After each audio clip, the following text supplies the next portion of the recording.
నమస్తే, welcome to think Andhra. నేను మీ ప్రియాంకారావు.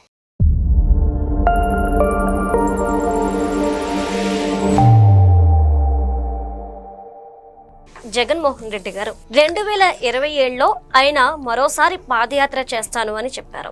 గతంలో ఆయన పాదయాత్ర చేసినప్పుడు ఆయన సీఎం అయి కూర్చున్నారు. ఇప్పుడు మరోసారి పాదయాత్ర చేసి జనాల్లోకి వెళ్ళి మళ్ళీ సీఎం అవ్వాలి అని కలలుగంటున్నారు. అయితే దీని గురించి చెప్తూ మరో విషయాన్ని ఆయన ప్రస్తావించారు. గత 5 ఏళ్లు అంటే 2019 నుండి 2024 వరకు కూడా ఆయన మంచితనాన్ని ప్రజలందరూ చూశారు. ఇప్పుడు 2.0 చూడబోతున్నారు అని చెప్పి అంటున్నారు. ఏంటి 2019లో ఆయన మంచితనాన్ని జనాలు ఏం చూశారు, ఇప్పుడు 2.0లో ఏం చూడబోతున్నారు? అసలు అన్నిటికంటే ముఖ్యం 2027లో ఆయన చేసే పాదయాత్ర సక్సెస్ అవుతుందా? జగన్మోహన్ రెడ్డి గారికి ఎంతవరకు కలిసి వస్తుంది? దీని గురించి ఈరోజు మాట్లాడడానికి మనతో పాటు ప్రముఖ పొలిటికల్ అనలిస్ట్ అడుసుమల్లి శ్రీనివాస్ గారు ఉన్నారు. ఆయనతో మాట్లాడదాం. నమస్కారం సార్. నమస్కారం అండి. సార్, జగన్ గారు మరోసారి ప్రజల్లోకి వెళ్తాను అంటున్నారు. అది కూడా 2027లో పాదయాత్ర చేస్తాను అంటున్నారు. అయితే ప్లీనరీ గురించి కూడా ఇందులో ప్రస్తావించారు. మరొకటి 2.0 గురించి కూడా మాట్లాడుతున్నారు. ఆయన గత 5 ఏళ్లలో మంచితనాన్ని చూశారు జనాలు, ఇప్పుడు 2.0 చూడబోతున్నారు. దీనికి ప్రాధాన్యత కార్యకర్తలే అని చెప్పి అంటున్నారు. ఏంటి సార్ ఇది అసలు? ఇప్పుడు పాదయాత్ర సీఎం అనేటువంటిది లింక్ కలిపి మాట్లాడుతూ ఉన్నారు చాలామంది. సీఎంగా ఉన్నవాళ్ళు చాలామంది వాళ్ళు పాదయాత్ర చేసి ఉండొచ్చు. చంద్రబాబు గారైనా, రాజశేఖర రెడ్డి గారైనా, మొన్న రేవంత్ రెడ్డి గారైనా, జగన్మోహన్ రెడ్డి అయినా సీఎంగా ఉన్న వాళ్ళు పాదయాత్ర చేసి ఉన్నారు. అలాగని చెప్పేసి సీఎంగా ఉన్న వాళ్ళు పాదయాత్ర చేసి ఉండొచ్చు, కానీ అలాగే పాదయాత్ర చేసిన ప్రతి వాళ్ళు సీఎం అవరండి. ఇది గుర్తుపెట్టుకోవాలి ప్రతి వాళ్ళు. అంటే దీనికి మౌనంగా ఉన్న వాళ్ళు అందరూ మేధావులు మౌనంగా ఉంటారు. అలాగని చెప్పేసి మౌనంగా ఉన్న వాళ్ళు ప్రతి వాళ్ళు మేధావులు కాదని మా అభిమాన రచయిత మల్లాదండ్రి కృష్ణమూర్తి గారు ఎప్పుడో రాశాడు 40 ఏళ్ళ 50 ఏళ్ళ క్రితం. పాదయాత్ర చేసిన ప్రతి ఓడు సీఎం అయిపోవడం, అది గుర్తుపెట్టుకోవాలి ఫస్ట్ పాయింట్. 2 ఏంటంటే, ఈయన రేపో మాపో జైలుకి వెళ్ళిపోతున్నాడు. జైల్లో వాకింగ్ చేస్తారు కదా, వీళ్ళకి కొంచెం వెసులుబాటు ఇస్తారు కదా, దాని పాదయాత్ర అని చెప్పకూడదు మనకి. జైల్లో హెల్త్ కోసం చేసి వాకింగ్ని ఇది పాదయాత్ర అని చెప్పకూడదు. అలా చెప్దాం అనుకున్నాడో తెలియదు. ఎందుకంటే అతను బయట ఎందుకుంటాడు. ఇప్పుడు గత ప్రభుత్వ హయాంలో అతని హయాంలో అన్ని స్కామ్లు అయిపోయినప్పుడు, అంతులేని అవినీతి చేసినప్పుడు, అరాచకం చేసినప్పుడు, ఒక్కొక్కటి బయటకు వస్తున్నప్పుడు, ఆ కేసుల తాలూకు అన్ని పాములు అంతపురం వైపు వెళ్తున్నప్పుడు డెఫినెట్గా అతను అక్యూజ్డ్ అయిపోతాడు. అతను ప్రాసిక్యూషన్ గురవుతాడు. ఇవాళ కాబట్టి రేపు కాబట్టి ఎల్లుండి, అంతే. ఎక్కువ నెలలు కూడా కాదు. అర్థమైందండి. ఎందుకంటే సీతారామాంజనేయులకు సంబంధించి జత్వానీ కేసులోనూ అతనే దోషం అవుతాడు. చివరికి లిక్కర్ స్కామ్లోనూ అతనే దోషం అవుతాడు. ఇది కాకుండా ఆడదామాంధ్ర ఏది చేసినా ఈయనే చివరికి ఉంటాడు. అంతిమ లబ్ధిదారుడు ఈయనే. ఇది ఎప్పుడైతే ఈ కేసులో అరెస్ట్ అయ్యాడో, అతను ఏదైతే పాత నుంచి భుజకీర్తులు కింద కిరీటం కింద ఉన్నాయో కేసులు అన్నిట్లో బెయిల్ రద్దయిపోద్ది. అంటే ఇంకా అతను శాశ్వతంగా జైల్లో ఉండి జైలు నుంచే కోర్టుకి హాజరవుతూ ఉండాలి. దానికోసం బయటకు రావాలి తప్ప ఇంకా బయటకు వచ్చే ప్రసక్తి ఉండదు. ఇది గుర్తుపెట్టుకోవాలి అందరూ. ఒకవేళ వాళ్ళు చెప్తారు, వాళ్ళు చెప్పడానికి ఏముంది, 2.0 చూస్తారండి. 1.0నే భరించలేకపోయారు. 2.0 ఇప్పుడు పార్ట్ 1 తలపడొచ్చేందుకు కూడా సినిమా, దానికి మళ్ళీ పార్ట్ 2 తీయటమే అవివేకం. ఎవడన్నా తీసేయడానికి కూడా సహజం. ఎవడెళ్తాడు? బాబుద్ర పార్ట్ 1 తలపడొచ్చేందుకు మనం కూర్చోలేకపోయాం, ఇంటర్గాలకే పారిపోయాం. ఇప్పుడు ఇతను గత 5 సంవత్సరాల పరిపాలనలో 2 ఏళ్ళకి అందరికి వెగటొచ్చేసింది కదా, బయటికి చెప్పుకోలేకపోయారు. ఇప్పుడు మీరు సినిమాకి వెళ్తారండి, ఆ సినిమా బాగోలేదు, మీరు బయట పోదాం అనుకున్నట్టు తలుపులు తాళలేస్తారు ఇంకో డోర్లకి, మీరు ఏం చేస్తారు? కూర్చుంటారు, చచ్చినట్టు కూర్చుంటారు కదా. అలాగే భరించి కూర్చున్నారు, అంతే. భరించారు. చివరి వాళ్ళ సమయం వచ్చిన తర్వాత పొరబాబుని తోసేశారు. అంటే 5 ఏళ్ళు పరిపాలనలో ప్రజలంతా జగన్మోహన్ రెడ్డి గారి మంచితనాన్ని చూశారు అని ఆయన ప్రస్తావించారు. సార్, ఏంటి ఆ మంచితనం? 2.0 ఏంటి ఉంటుంది? ఒకవేళ ఆయన చేసిన అరాచకాన్ని ఆయన మంచి అనుకుంటే, మరి రేపు వస్తున్న ఆయన ఏం చూపిద్దాం అనుకుంటున్నాడు అనేటువంటిది ప్రజలు ఊహకన్నదో. ఆ మంచినే భరించలేకపోయారు కదా వీళ్ళు. అంటే ఆయన అనుకుంటున్న మంచి కొట్టి చంపి ఇంటికి డెలివరీ ఇవ్వటం, మాస్క్ అడిగితే పెడరెక్కలు విరిచి కట్టడం, ఇలాంటి చాలా శాంపిల్. ఇసుక అక్రమ రవాణాను అడ్డుకుంటే శిరోమండనం చేయటం, ఎవడన్నా గొంతిప్పితే గొంతు నొక్కడం, ఎదురుపక్షం కార్యకర్తల మీద నాయకుల మీద దాడి చేసి పోలీసు వెనకాల దాక్కోవడం, పోలీసు వాళ్ళని సొంత సైన్యంగా వాడుకోవడం, ఎక్కడ భూమి కనపడితే అక్కడ భూమి ఆంపట్ చేసేయటం, 11 లక్షల కోట్లు అప్పు తెచ్చి 2.5 లక్షల కోట్లు సంక్షేమానికి వాడి మిగతా డబ్బు ఏమైందో చెప్పకపోవటం, మద్యం అనేటువంటిది, మద్యం స్కాము, మద్యం విధానం అనేటువంటిది ఈ ప్రపంచమే నివ్వెరపోయింది. వాళ్ళకి అంతు చెక్కట్లేదు. ఇప్పటికే వాళ్ళు ఇది ఎంత దొబ్బేయడానికి కూడా లెక్కట్లేదు వాళ్ళు. ఇది శాంపిల్. ఇక ప్రతిరోజు 100 తప్పులు చేశారు వాళ్ళు. కోర్టు ఆదేశాలను బేఖాతరు చేశాడు, చట్ట రాజ్యాంగం ఉల్లంఘన చేశాడు, అమరావతి రైతుల్లాంటి ప్రభుత్వం రైతులతో చేసుకున్న ఒప్పందాన్ని ఉల్లంఘించి వాళ్ళందరినీ వేధించాడు. వాళ్ళ పట్ల పైశాచికంగా ప్రవర్తించాడు. వాళ్ళ బాబాయ్ని ముక్కల కింద నరికించేసాడు. ఆ కేసు ఎదటోళ్ళ మీద తోసాడు. అసలు చంద్రబాబు నాయుడు గారు లాంటి వాళ్ళ మీద అసలు ఎస్టాబ్లిష్ అవ్వకుండా కనీసం నోటీస్ ఇవ్వకుండా అరెస్ట్ చేయించి వేధించు తిన్నాడు. ఇది మంచితనమా? ఆయన అనుకుంటున్నాడేమో మంచితనమా అని, అంటే కొట్టి చంపేయకుండా వదిలేసాను అనుకుంటున్నాడు. ఒకవేళ వాళ్ళు చెప్తున్నారు మేము వచ్చిన తర్వాత, ఇప్పుడు వాళ్ళ కార్యకర్తలు నాయకులు కొంతమంది హెచ్చరికలు చేస్తున్నారు. పెద్దిరెడ్డి ఏమన్నాడు, మేము వచ్చిన తర్వాత మీ సంగతి చూద్దాం కార్యకర్తల పని అన్నాడు. కొంతమంది చోటా మోటా నాయకులు కూడా సోషల్ మీడియాలో కూడా చాలా దారుణంగా వ్యాఖ్యానిస్తున్నారు. మేము వచ్చిన తర్వాత ఉంటుంది ఈ సంగతి ఎవరిని బతకనేమో, లోకేష్ని, చంద్రబాబు గారిని, పవన్ కళ్యాణ్ గారిని కూడా చంపేస్తాం అన్నట్టుగా మాట్లాడుతున్నారు వాళ్ళు. అంటే వీళ్ళు చంపించుకోవడానికి తెచ్చుకుంటారా ప్రజలు? ఇప్పుడు చంద్రబాబు నాయుడు గారు లాంటి వాళ్ళే టార్గెట్ చేశారంటే సామాన్య ప్రజల్లో వాళ్ళకు లెక్క. ఇప్పుడు మొన్న జగన్మోహన్ రెడ్డి గారు అతను పరిపాలనలో ఒక్కడంటే ఒకటి ప్రశాంతంగా ఉన్నాడు, ఆ దొంగలు తప్ప. ఆ దొంగతనాలకు అలవాటు పడినాడు. వాళ్ళు కూడా వదిలేసిపోతున్నారు కదా. ఇప్పుడు నీ కూడా ఉన్న విజయసాయి రెడ్డే, నీ సహనిందితుడే నిన్ను వదిలేసి పారిపోయాడు. అతను బిక్కుమంటున్నాడు, ఎప్పుడు బాత్రూమ్ పంపిస్తాడో అని భయంతో ఉన్నాడు. ఇవాళ నీతో కలిపి దొంగతనాలు చేసిన వాళ్ళందరూ కూడా మాదేముందండి బాబు అంత అతనే చేయమన్నాడు అని చెప్తున్నారు. వచ్చి ఒకటా రెండా అతను తప్పులు, ఆ అరాచకాలు 2019 అతను ప్రమాణ స్వీకారం చేసిన రోజు నుంచి మొదలు పెడితే ఇవాళకే అతను పదవిలోంచి దిగిపోయిన తర్వాత కూడా అరాచకం మానలేదు. అతను జనాల్లో అన్రెస్ట్, అశాంతిని నెలకొల్పుతున్నాడు. ప్రజల మధ్య చిచ్చు పెట్టడంలో మీరు సిద్ధవస్తులు. ఇప్పుడు అతను ప్రశాంత్ కిషోర్ నుండివాడు ఆడికెందుకు డబ్బులు దండగనుకుని ఇప్పుడు ఈ ఐఏఎస్లను గట్రా వాడుకుంటున్నాడు, వాళ్ళ చేత ముఠా కట్టిస్తున్నాడు. ప్రజలందరికీ ఇతను సాధారణంగా రాజకీయ నాయకుడు ఏం చేస్తాడంటే ఒక అవినీతి చేస్తాడు, లేకపోతే ఆశ్రిత పక్షపాతం తన వాళ్ళకి ఏదో చూసుకుంటాడు, భూములే కొల్లగొట్టేయడు, అది కూడా నామినల్గా. వీళ్ళు అలా కాదు కదా, సర్వం దోపిడీ కదా. ఇక్కడ కూడా అంచు కూడా మిగల్చకుండా గోక్కు తినేసి రాష్ట్రాన్ని 10, 15, 20 ఏళ్ళు వెనక్కిపోయేలా చేసి ఒక్కటంటే ఒక్క మంచి పని చేయలేదు. ఇప్పుడు ఒక మంచి పని చేయడానికి మనం నిన్న చెప్తున్న వాళ్ళు ఈ పని మంచి పని చేయడం అని చెప్తాం కదా, తప్పే ఉంది. అమరావతి ఉంది, నీకేం రోగం? దాన్ని శుభ్రంగా అక్కడ ఆల్రెడీ సగం 3 వంతులు కట్టినవి ఉన్నాయి, దాన్ని పూర్తి చేయడానికి నీకేం రోగం వచ్చింది? నువ్వు చెప్పిన 3 రాజధానులు అదొక రాజధాని కదా, దాన్ని పూర్తి చేయకుండా నిన్ను ఎవడ అడ్డపడ్డాడు? నీకు ఆ బాధ ఎందుకు? వాళ్ళందరూ దూరం అయ్యారా? నీ ఫ్లెక్సీ చూసినా నువ్వు కళ్ళకు వచ్చి ఉంటావు, నిద్ర పడతాం కానీ లేచి కూర్చుంటారా? అటువంటిది నిన్ను మళ్ళీ ఎన్నుకుంటారా? దళిత సమాజం నువ్వు కావాలి రావాలని కోరుకున్నారు, వాళ్ళని నువ్వు ఎంత దుర్మార్గం వ్యవహరించే వాళ్ళతోటి. నువ్వు 2000 పెన్షన్ 3000 చేస్తాను, నీకు 5 ఏళ్ళు పట్టింది 3000 చేయడానికి, వీళ్ళు రాగానే 4000 చేశారు. వాళ్ళు చచ్చిన నీ కొట్టేరు. ఇంకా నీ వెనకాల ఎవరు వస్తారు? కులాలు, ఒక సామాజిక వర్గం పూర్తిగా నువ్వు డైరెక్ట్గా అటాక్ చేస్తావు. వాళ్ళు ఇంక ఎట్టి పరిస్థితుల్లో వాళ్ళకి ఇప్పుడున్న పార్టీల్లో కూటమిలో గౌరవం ఉన్నా లేకపోతే నీ దగ్గర రారు. మొత్తం అన్నీ విరమించుకుంటారు తప్ప నీ జోలికైతే నీకైతే మద్దతుగా రారు. ఎవరైతే ఎలైట్ పీపుల్, బ్రాహ్మణ సామాజిక వర్గం, వయస్సులు, ఎలైట్ పీపుల్ కొంతమంది ఉంటారు, చదువుకున్న వాళ్ళు, వాళ్ళంతా కూడా తటస్థులు, పెద్ద మనుషులు, లా అండ్ ఆర్డర్ బాగుండాలి, ప్రశాంతంగా ఉండాలి, ఈ గొడవలు ఏమి ఉండకూడదు, ఈ దోపిడీ దుర్మార్గాలు అరాచకం ఉండకూడదు అని కోరుకుంటారు.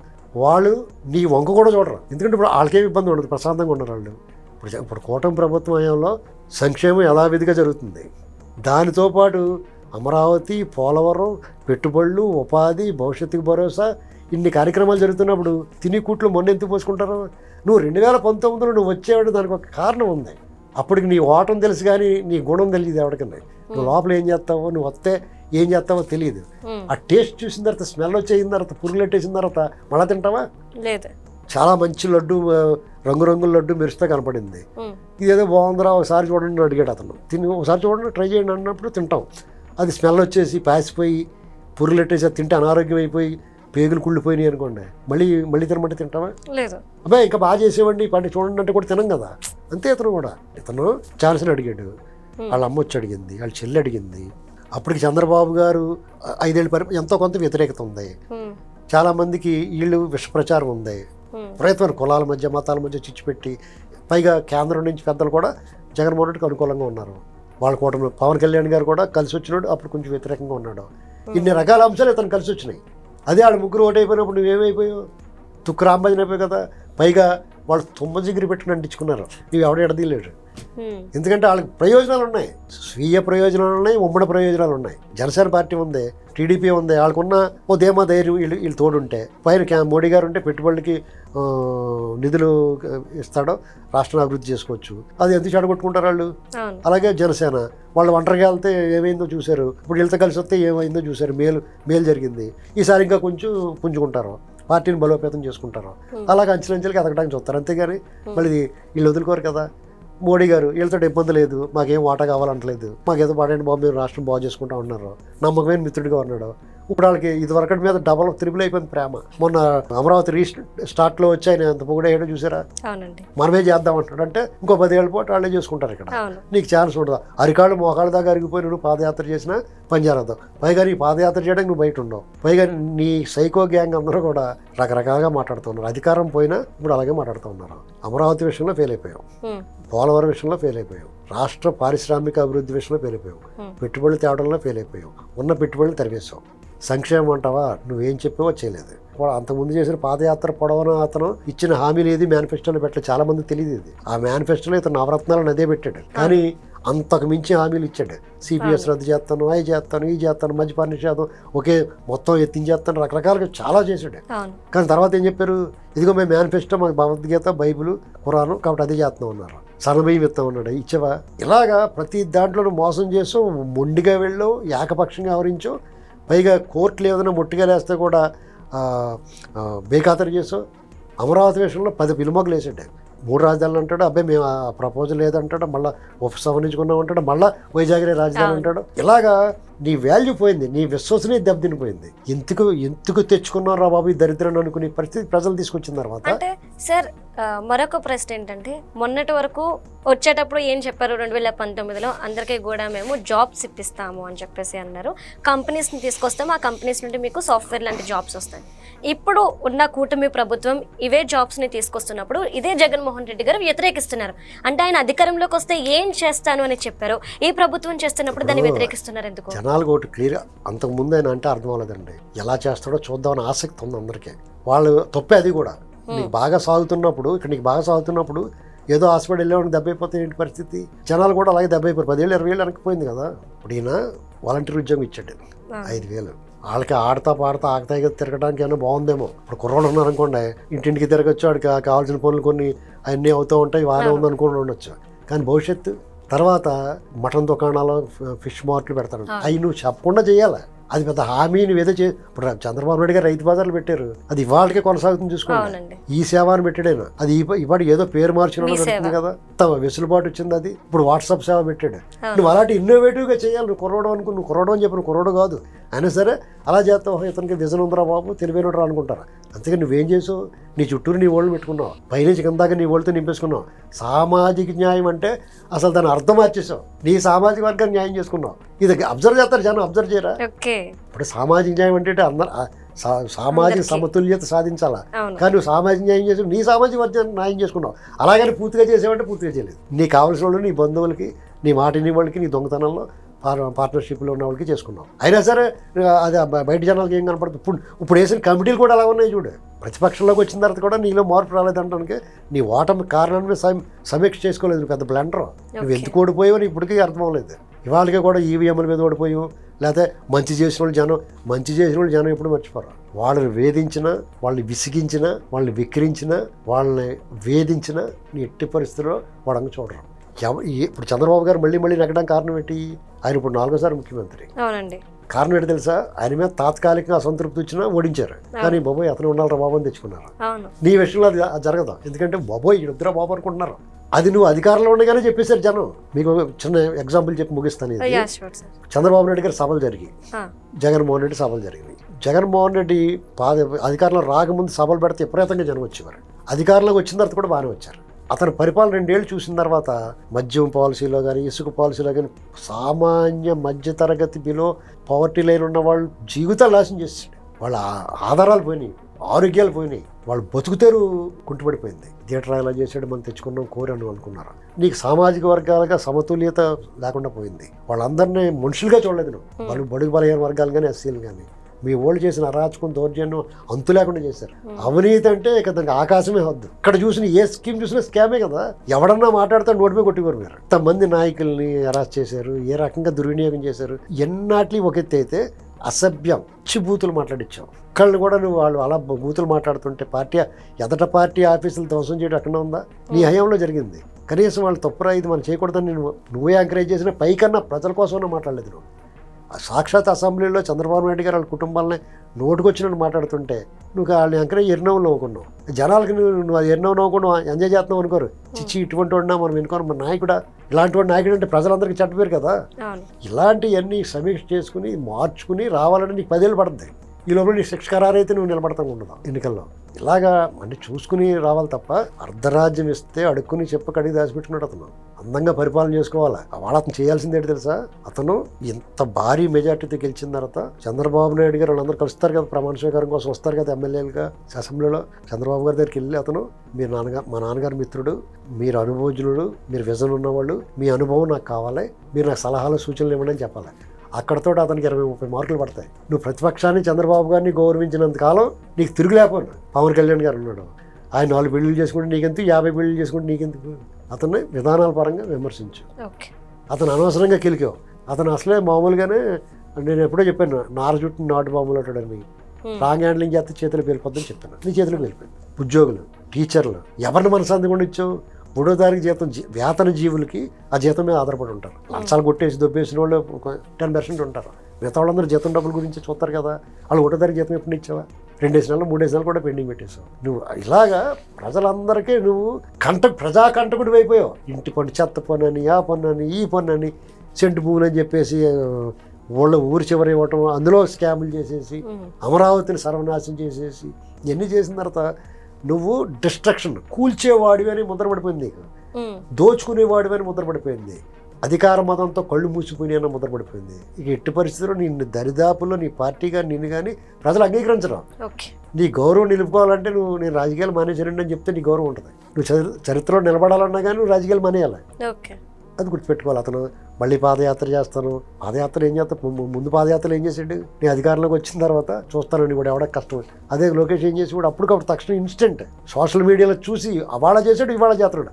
అధికారంలో ఉన్న ప్రతిపక్షంలో అతను ఒకే రకంగా సహాయం చేస్తున్నాడు.